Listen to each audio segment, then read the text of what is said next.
Welcome to the AstroCody Podcast. Today, we will be discussing the Fermi Paradox and the different theories that could provide an answer to the biggest question humanity has ever faced. Are we alone? If there are extraterrestrial civilizations, where are they? Why haven't we seen or heard them? Will we ever come in contact with a species from outside our planet, let alone our galaxy? Join us as we dive into this thought-provoking topic and tackle the biggest question science has ever faced.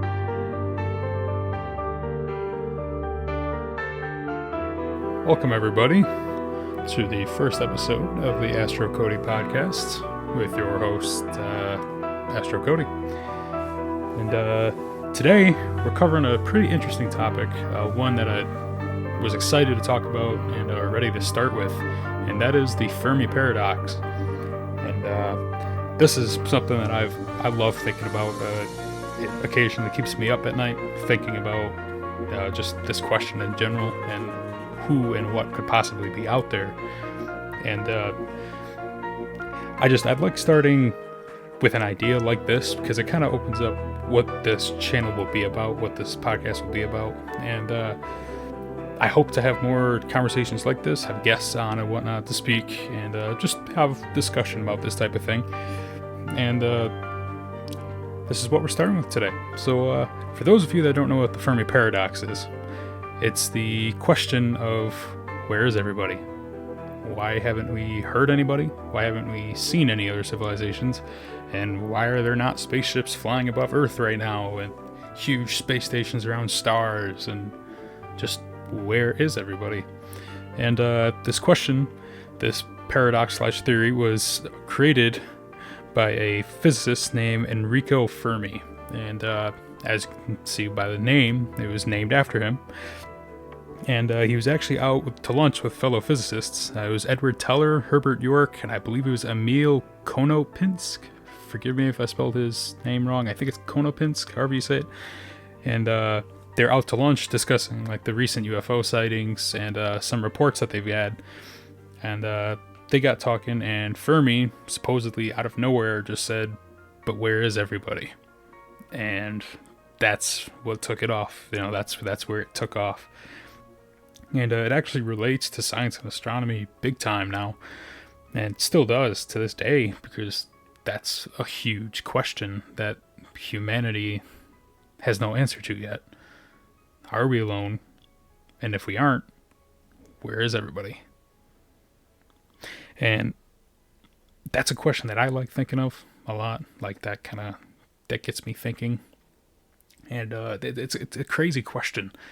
Because when you think about it, like everything we've ever known, everything, all of our memories, everything we love, everything we do, it's all here on Earth. Like we've never really put into question what other things there are out there, you know, that could be having the same experiences as us on Earth here, you know, species with memories and feelings and like creation, you know, television, like who knows what could possibly be out there? You know, is there another Earth just like us somewhere in the universe having this exact conversation? And that's also, you could get into like the multiverse theory with that, but that'll be for another episode. You know, you could go pretty deep with this, but it relates big time now, you know, and that's a question that we're still trying to answer. We're still working towards, and I think we've just begun getting to the point where we can actually start looking for answers. You know, our technology is getting more sophisticated. Radio astronomy, you know, we're looking farther out and further in the past than ever before. Like the new James Webb telescope that's going up, I believe it's October of this year, is NASA's launching that. It's just, that's supposedly going to be the best telescope ever created, you know, besides Hubble. But like it's supposed to, I believe it was like 2 or 3 times stronger than Hubble, you know, the obstacles of it. And that's impressive to see what they're going to be able to do with that, you know, just how far back they'll be able to see. And who knows, maybe somebody will be looking back. But with this, it's interesting how this question alone has got us to look at the planets in our solar system. You know, like, and it's made us ponder the question, what do we look for? You know, do we know the rules of life, or do we just know the rules on Earth? Like, we look for, you know, oxygen breathing species, we look for microbes and algae and But what if life could be a whole different thing on different planets, in different galaxies, different solar systems? Life could really mean anything. We only know what's here on Earth. And where do we look is another question. Like, is there certain places that just life is impossible? Like Venus, for example, now. Like, although they did find phosphine in the atmosphere there, I believe that was it like August or October of 2020? And that's another point. Like, can these different species thrive in atmospheres when they can't on the ground like us? And how do we know what to look for? How do we know, like I said, how do we know what the rules are? And we look at Mars now. Mars, that's the big question for us. In fact, we have a Mars mission set to send humans there, but we have the rover landing there next month, February 18th. And that's going to be another step. And we're putting the helicopter down on there, but that's the mission, is they're searching for life, And I don't think life is there now, but what they're searching for then and are searching for now currently is fossilized microbes and algae or traces of water, which there's been confirmed water on Mars. Like the New Horizons mission for Pluto. They flew over that, and we originally thought it was just a little gray rock, but when they flew by it, like, it's an incredible planet with so many, just a beautiful planet.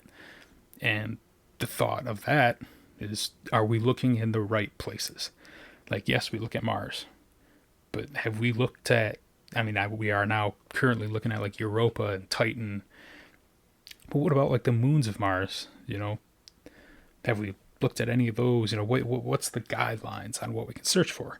And I think that's an interesting question to bring up is, yes, humans are intelligent, but are we intelligent enough to look in the dark places, but like the shadows for life? Or are we just looking at these bright, vibrant planets and thinking, hey, this is kind of like Earth, maybe there's life there? Which makes sense, of course. But then you got to think beyond our solar system. We have, just recently we have received a signal from Proxima Centauri, and that's actually going to be the BLC-1 signal. There's going to be an episode here coming up, because I am extremely interested in radio astronomy and everything that goes along with that. And this signal really piqued my interest because it reminded me so much of the WOW signal. And for those of you that don't know what the WOW signal was, there was a signal, was it 77, 78, 1977 or 78? I could be off by a couple of years.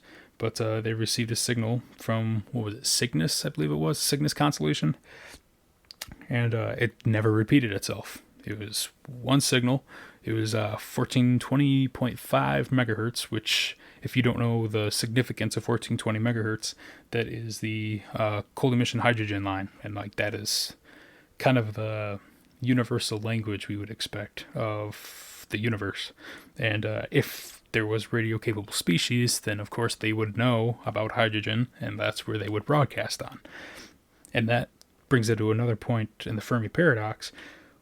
If they are out there, how come they're not blasting away over speakers and talking to everybody? Like, how come we're not tuning into a intergalactic conversation? Like, why is nobody talking?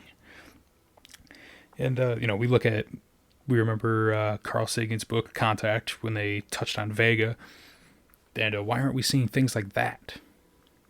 Why aren't we seeing these, I say outposts, but like these points where everybody gets together and meets? Like, how come we're not seeing these type of things if anybody's out there? Then we have like the Sirius and then Alpha Centauri, and all the other stars in the galaxy. Just look at the constellations alone, like the Big Dipper. Like, have we checked out any of those stars? Look at Orion. We got Betelgeuse. We got so many different stars in these constellations that and that's just the constellations. Look beyond the constellations, and there's millions and billions of stars, and it's almost impossible. It is impossible to look at every single one. So you really got to pick where you look, and you have to look very well. And another point with the paradox is, with all these stars out there, these stars are going to have Earth-like planets. That's mathematically speaking, there's been equations like these stars have Earth-like planets. Like, and I don't remember what the exact number is, but it's a high probability of these stars having Earth-like planets. And it makes you wonder, are we special? Why don't these planets have life? How come they're not broadcasting signals out? And that's where the thought comes in. Maybe the WOW signal and BLC1 was signals getting blasted out. But the problem with that is that in order to be a confirmed technosignature, we have to get it twice. Or have it long enough to get a lot of exposure time, you can call it. And those signals just weren't long enough, and we didn't get them twice. And that's the problem when you're trying to confirm these signals. And like in the movie Contact, I'm sure for those of you that have seen it or remember, that signal kept going and going and going, and it was repeating those prime numbers. So they obviously had time to collect all that information. But you get signals like the WOW signal and the BLC1, you just don't quite get enough time to digest all the information and really narrow it down. But with BLC1, with how sophisticated our technology, our radio technology is now, we narrowed it down to Proxima Centauri, and it was blue shifted, and unlike the WOW signal, there was no Doppler shift accounted for it, and which makes you wonder, like, the theories behind it could be, well, what if it's a beacon? What if it's, there was a good explanation I saw for it, and it was basically, we have cell phones, of course, obviously. These cell phones, when we want to make a phone call, it pings to a cell tower, and then that cell tower pings to another cell tower, and then that cell tower pings to another, and so on, until it reaches that phone. So if I want to call somebody in Colorado from here in Michigan, it would go to cell tower to cell tower to cell tower, bounce, blah, blah, blah, etc., hundreds of towers until it finally reached their phone. What if we're looking at the same thing? What if that was just a signal that was pinging off of a beacon, you could say, or a cell tower in Proxima Centauri, and reached that phone? What if that signal was just kind of going by us like a phone ring? You walk by a house, walking through the neighborhood, and you hear a phone ringing. Like, what if that's what just happened? We just heard that phone ringing, but that call wasn't meant for us. And that's a interesting part of that paradox as well, is why aren't we getting contacted? Why isn't, like I said before, huge intergalactic conversations happening, and like just hundreds of thousands of calls and voicemails and all sorts of chatter out there? And it really makes you wonder, like, why are we special? Are we the first ones? Which, that's a crazy thought in itself. Are we the first species to step out and see this type of evolution? Like, and that's a very thought-provoking idea as well, is what if we are the very first evolutionized or species in the universe? Which is really crazy, because where's our place in this? Where's our place in all this? Are we meant to go out and colonize? Are we meant to stay on this little planet? Like, it makes you wonder, what is I say moral, but what's the universal acceptance of us? Like, what's our mission, basically? What's our universal mission as a species? And I think that's a really interesting idea to me, is because if we are the very first, I often think maybe our job is to go out and colonize. And, we are. Like, humans have a natural, I say love, but a natural curiosity about the stars and everything above us, the skies, And I think there's something at play in that, you know what I mean? Like, to me, maybe it's just me. But then, back to where we're searching, like, you have to look outside our galaxy as well. But how far can we look? Like, Andromeda Galaxy, for example, that's our closest celestial neighbor out there. Like, and you can see it with the naked eye in the sky, but it's still millions and millions of light years away. So it's not even possible to contact them in our lifetime, in anybody's lifetime here on Earth, and probably the entire lifetime of the human race. It's impossible to contact them. And that really makes you wonder, are there people in Andromeda Galaxy, or any species in Andromeda Galaxy, looking back at us? They say, Andromeda and the Milky Way eventually is going to collide. And it makes you wonder, like, will there be crossing of species? Like, will there be, as our planets flying by another star, our solar system's flying by another solar system, will we look at each other like two cars passing on a highway? You make eye contact with the other driver. Will it be something like that? And that intrigues me. That really does intrigue me. And when you're looking at other galaxies, what do we look for? What do we compare from the Milky Way to Andromeda? And that's intriguing to me as well. Because what if every galaxy is, of course every galaxy is different, but in the sorts that, what if our galaxy is the only one in this area, in this little neighborhood of the universe, that has the building blocks for life? And that's pretty interesting, because the way I try to visualize it is, let's say we're the Amazon jungle. Just hear me out.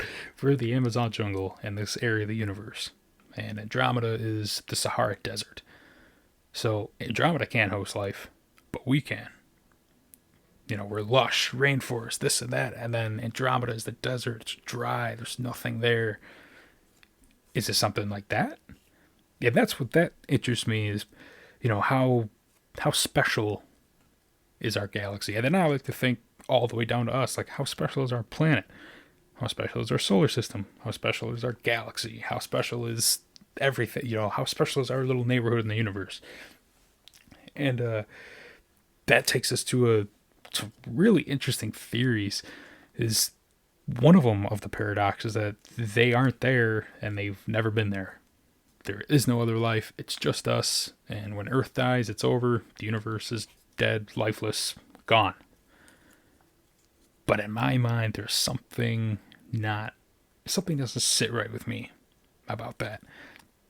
And I think it's because there's a part of me that is so, like, infatuated with the idea of another species out there. Somewhere, even if it's just a little microbe or algae, or it's just the thought, or like snakes or fish or something. Or like the one scientist said, the giant octopus living in Europa. Living under the ice of Europa. And I think that's another interesting idea, is really, how far out is that idea? We laugh at the idea of, like, giant octopus, living under the ice. Like, that's crazy. That's ridiculous.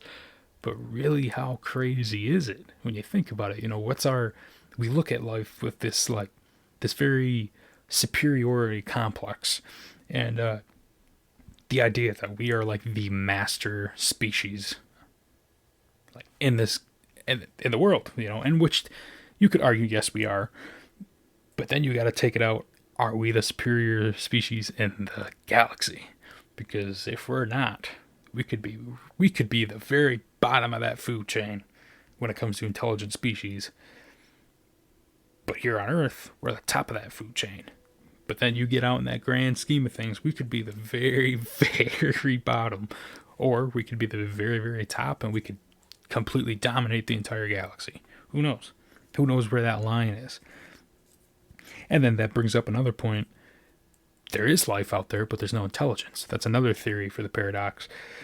And to me, that's interesting, because in my mind, that means we are the first species, or the first planet to have evolution. I say species, but the first planet to have evolution on this scale.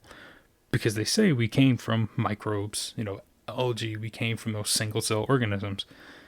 And if that's what the entire universe is littered with, then it's only just beginning. The life cycle in the universe is only just beginning, if we compare it to the human evolution and how far we've come.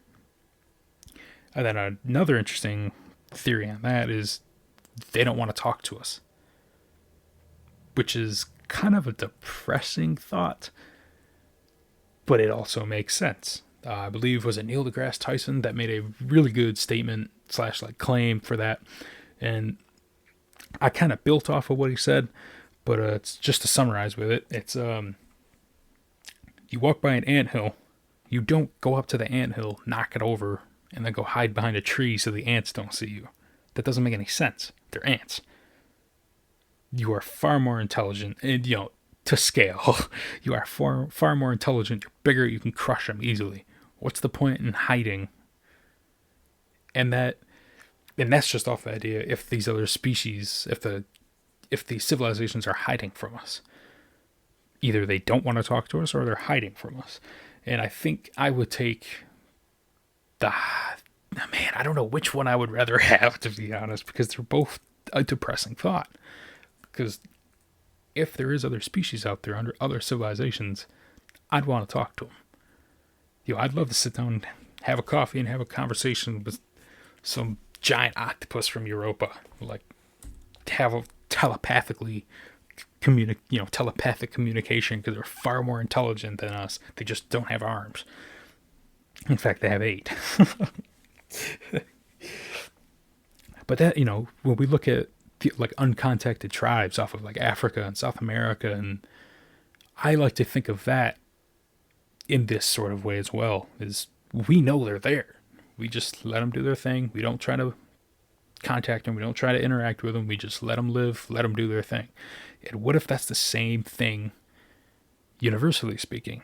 And this, I see the solar system. So like our galaxy, for example, like what if our little system inside of this part of the galaxy is the uncontacted tribe, and we're the nomadic tribe, and we're just left alone. Like, don't bother them, don't touch them, just let them do their thing.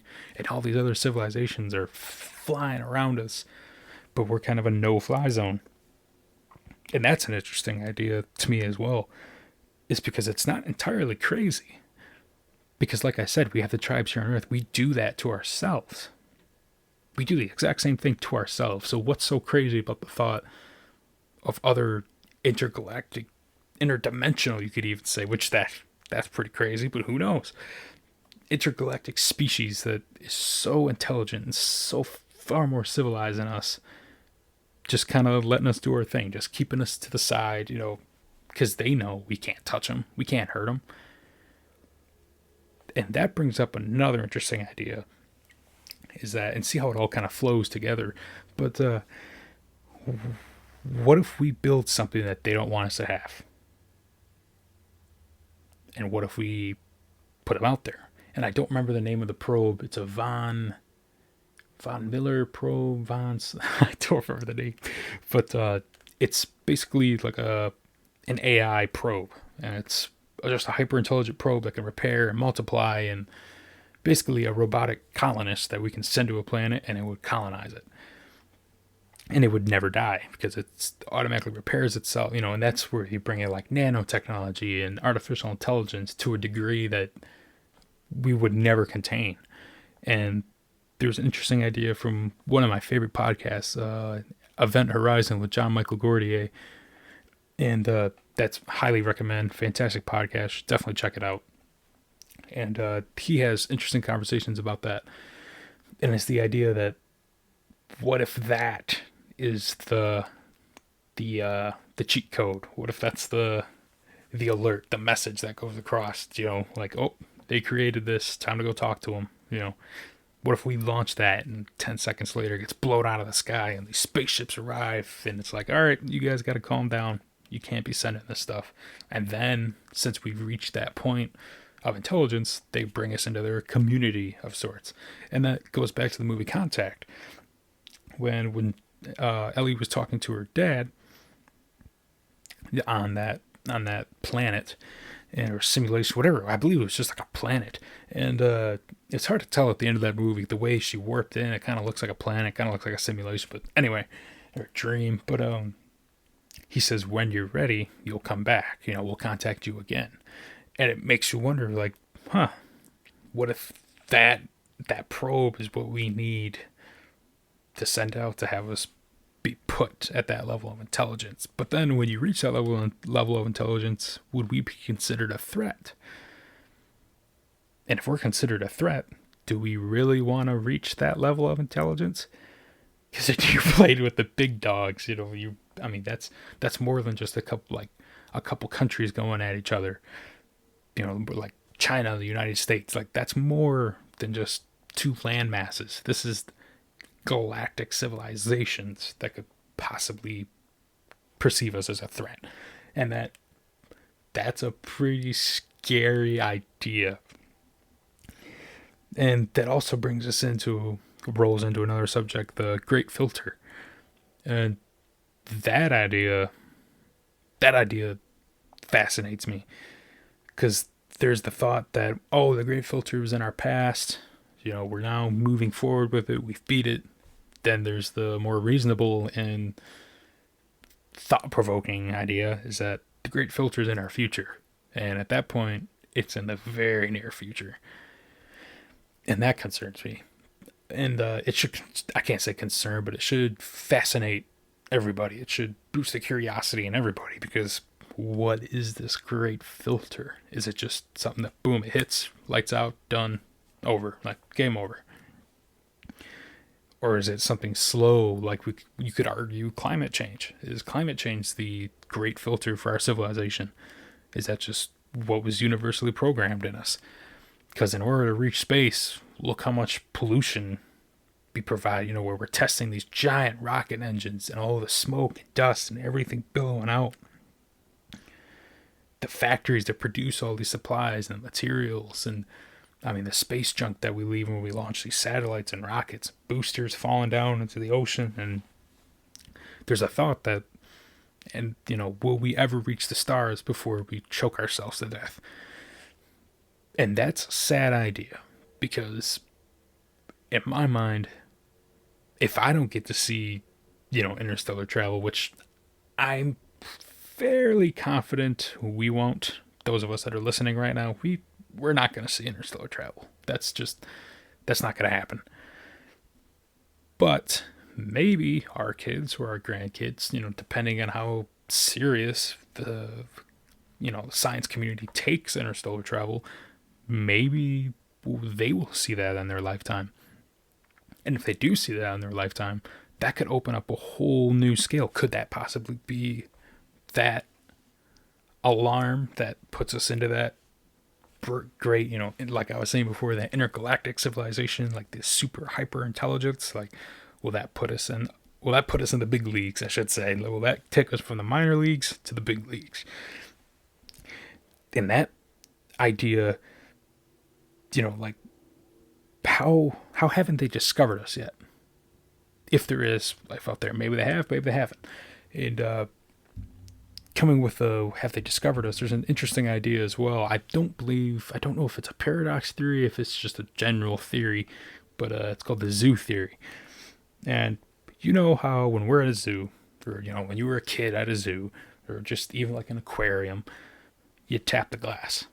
Whatever's in that tank, you tap the glass just to see what it would do, just to see how it would react. The fish, they freak out, flutter away, or sometimes they'll come up to the glass, check out what's going on. What if that, hear me out, what if that's where we're at right now? Us as a species, or even us as an entire galaxy, or even if you want to get even bigger than that and delve into another interesting theory like the Multiverse Theory, what if that's our entire universe? What if we're a B+ grade science project on an alien shelf? You know what I mean? Like, who knows? Who knows what it could be?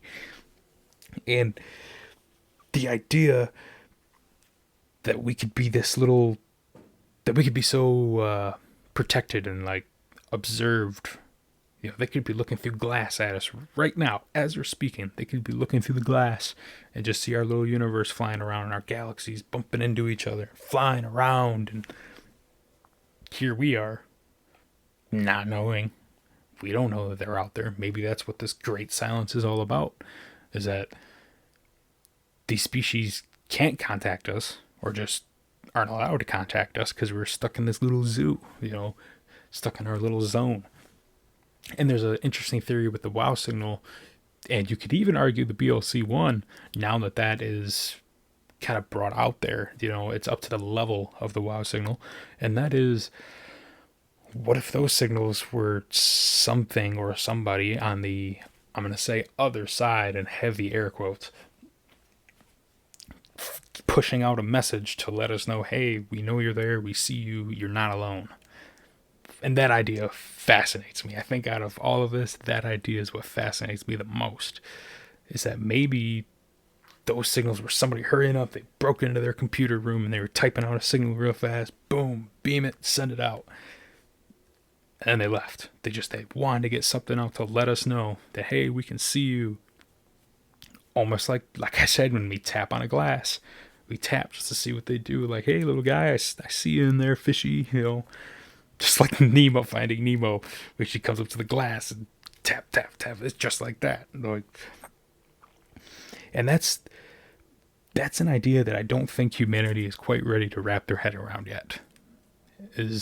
All of this, really, when you put it in perspective, I don't think humanity / civilization as a whole is ready for this type of discussion, this type of conversation on a serious existential floor, debate. And I think that's one thing that I would like to see people get a little more fascinated or curious with, or even involved with, if you want to say it like that, is the idea that maybe we aren't alone out there. And if we aren't, what's next? Do we start broadcasting signals everywhere? Hey, we're here. Like, somebody come here, come to our house, type of thing. House party here, open invite. But it's the idea that maybe that would fix a lot of things here on Earth if we found out we weren't alone. But if it was just some single cell organism and underneath the crust of Mars, nobody's going to care. Nobody here would care. Absolutely nobody. Besides us science, astronomy nerds and geeks and such, like the science community. But nobody working 9 to 5 would care. World leaders wouldn't care. Armies wouldn't care. Navies, Air Force, nobody would care. There would still be wars. Earth would still be the way it is. There would just be more probes and more rovers being sent, And you could even argue that maybe there wouldn't be, because if we found life, like, oh, yep, all right, we're not alone. Like, that's that. Like, you found your answer. We don't need to fund you anymore. Yeah, that's a pretty scary idea, a pretty sad idea. But if it was some hyper intelligent species that perhaps could, flew into our atmosphere, and just like Independence Day style, these gigantic, huge ships coming in, I think that would make us as a species a little more humble in our ways. I think that would put an end to a lot of the conflict and differences, and I'd say, well, I don't know if I'd say opinions, but beliefs. I guess you could say belief systems. If just some species came rolling into town, like some, cowboy in a wild western, just kind of strutting down the middle of the street, and everybody in the stores and the houses, and they're just peeking out like, oh my God, he's here. It could be something like that here. And even if they came in these little ships and landed on the White House lawn and walked up to the door, knocked on the door, and wanted to speak to our president, and it makes you wonder, do they care? Would these species even care who rules us? Do they care anything about our day-to-day lives? Would they even bat an eye at our planet? Because like we were saying before, there's a chance that we are not anything but a blip on the universal intelligence scale. And that should humble us as it is. Just that idea alone. Even if we are alone. But just that idea alone, that we could be so low on this intelligence scale, should be a humbling idea to everybody. Because maybe we aren't these big shots that we like to think we are as a species. And, oh yeah, we built Rome. We have this, we have movies, we have music. And then this species walks up like, yeah, I solved the meaning of life. I know the existence of the universe and how it's created and this. And that kind of trumps a number one single on the billboard. You know what I'm saying? Like, there's a difference in what we deem as satisfactory or accomplishments. They're not. Maybe they would care. Maybe there would be that alien species that, whoa, what's baseball? And sees their trophies from Little League or high school in your bedroom. Like, whoa, that's awesome. But then there could be the other species, like, really? What's that? I got an award for destroying a galaxy. Like, what's baseball? You know what I mean? Like, and it's just the idea that there very well could be things out there that are just beyond our, I want to say intelligence, but I'm saying that word too much, beyond our understanding, beyond what we're capable of understanding. And Neil deGrasse Tyson has a very good quote. It says, "The universe is under no obligation to make sense to you." And I love that line because that's absolutely true. There's no reason for it to make sense to us, especially with an intelligence level that we're at right now. Polluting our waters, polluting the air, cutting down the forests, killing each other, like hunting for sport and like trophies. And why would it want to make sense to us? We're not anything special. If anything, we're a parasite on this earth. But I feel like the science and the idea of the universe and this paradox, this big question of are we alone, could really change our ways. But I believe, in my mind, my opinion on this is, and that's probably the last thing you want to hear is my opinion, I believe this, that, blah, blah, blah. Because when it comes down to science, it's all about facts. Opinions do not matter when it comes to science. And unless you have a really good theory. But I don't have anything like that to put out. But Hollywood and just our culture, the humanity's culture in general has, I'd say humanized, but has, what's the word? I guess fantasized or sci-fi'd the very idea of aliens and extraterrestrials and like other civilizations to the point that I don't think anybody takes it serious.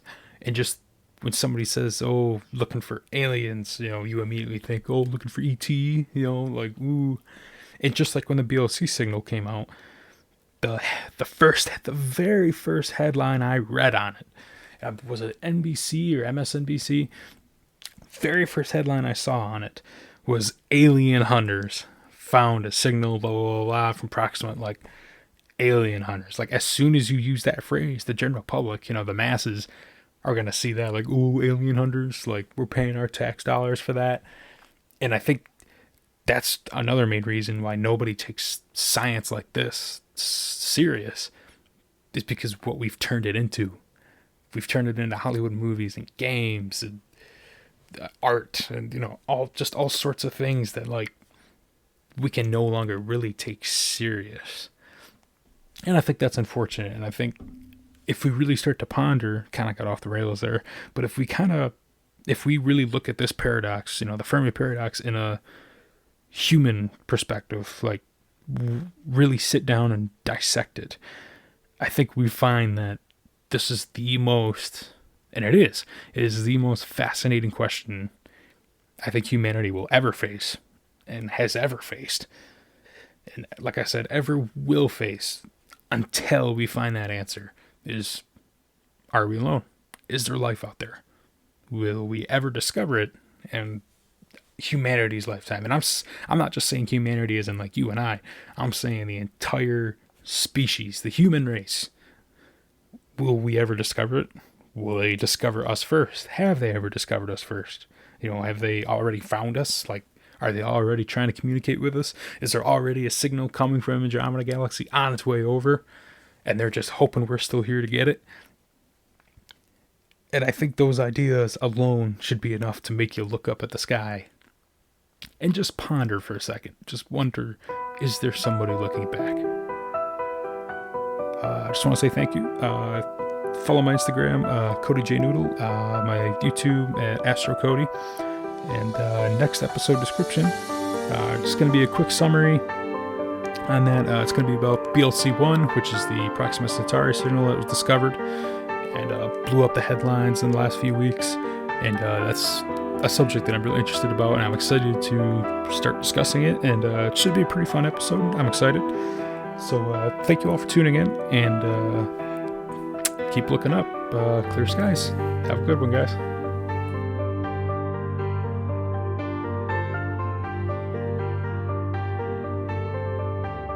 Thank you for listening to the AstroCody Podcast. If you enjoyed this episode, be sure to like, subscribe, and share. You can follow Cody on Instagram, at CodyJNoodle, and on YouTube at AstroCody. Be sure to stay tuned for more content like this in the future.